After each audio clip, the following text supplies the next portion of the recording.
It's been a while since I've done a traditional redstone tutorial, so today I'm going to be going back to my roots and I'm going to be showing you a really cool redstone concept that I recently came up with, which I like to call the beat locker.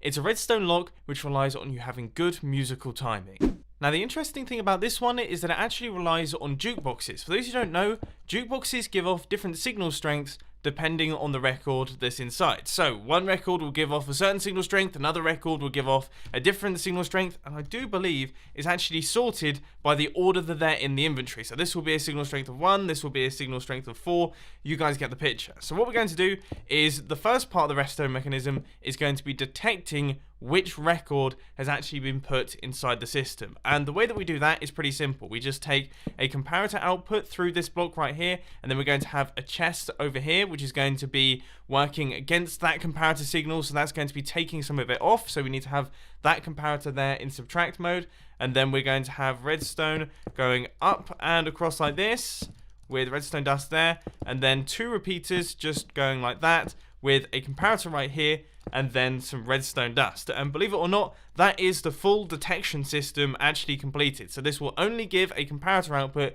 if you have the correct record in the record player, depending on the number of items that you put inside this chest. I'll explain that in a little bit more detail later on. One more important thing, you need to make sure that this comparator is in subtract mode, because otherwise that entire circuit isn't actually going to be working. But anyway, we next need to place up a block like this and a dropper here, and then a hopper running back into it to create a monostable circuit. And this is where we come on to the interesting part of the circuitry. This is the part that actually relies on your musical timing and your judgment of the beats. Because what you want to do is you want to take a comparator output from this thing, and then we are going to run that out into a massively long and very temporary repeater line. I know that those of you who are watching this, who are planning on building it, are probably thinking, this thing's massive, I'm not going to place this anywhere. Don't worry, it is going to get smaller, but we just need to place in some repeaters set to 4 ticks, going all the way out, right the way along your line. Then you need to select the music disc that you actually want to be using with this one. I'm going to be using music disc blocks. So it sounds a little bit like this. And what we're going to do is we're going to work out how many items we need to put inside this chest to get an output through that comparator. So let's see. If we do this, okay, we don't have any yet.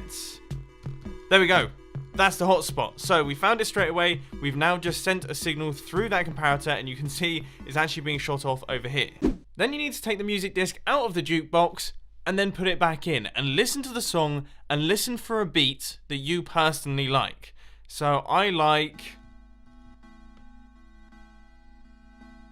that one right there. It was kind of like it fitted with me, and I can do it again. So let's do it. So it goes there. Now, as you can see, our repeaters are clicking through in the background. So what I'm going to do is the next time that I register that beat in my head, I'm going to try and work out what repeater is actually firing at the time that I hear it. So here goes. There. That one right there. So this is the repeater that fires. So now we're going to remove all of these repeaters, and we're going to start work on the next part of the redstone circuit. All we have to do for this bit is place in a redstone torch, then a monostable circuit using a hopper and a dropper. Just place any old item on the inside there, and then we're going to take a comparator output that's going to be running into this block here. We're going to have 2 redstone torches and then 2 pieces of redstone dust, and that is going to be the output for the entire circuit.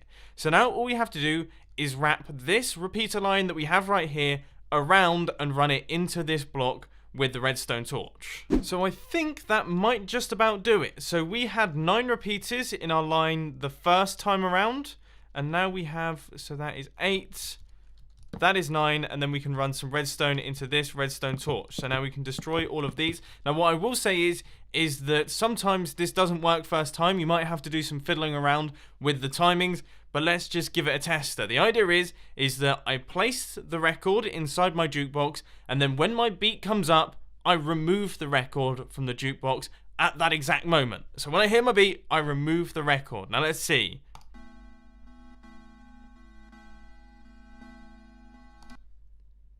Okay, so that happened a little bit too early. So let's replace this redstone dust right here with a repeater set to 4 ticks and give it another go. So here goes.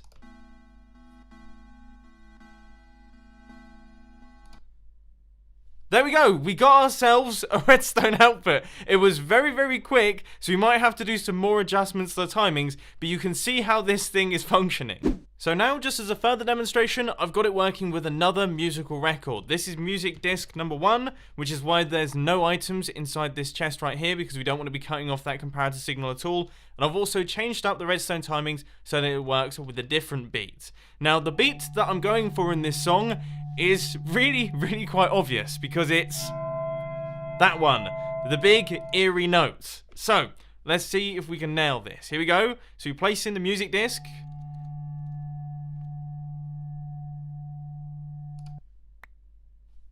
There it was. Just as the note was about to start, now that I've listened to that song, I know the timings of it, I remove the disc just before it happens, and that triggers a signal through our redstone lamp. And you know what? I feel so confident that I can do this reliably, I'm going to do it again. Here we go.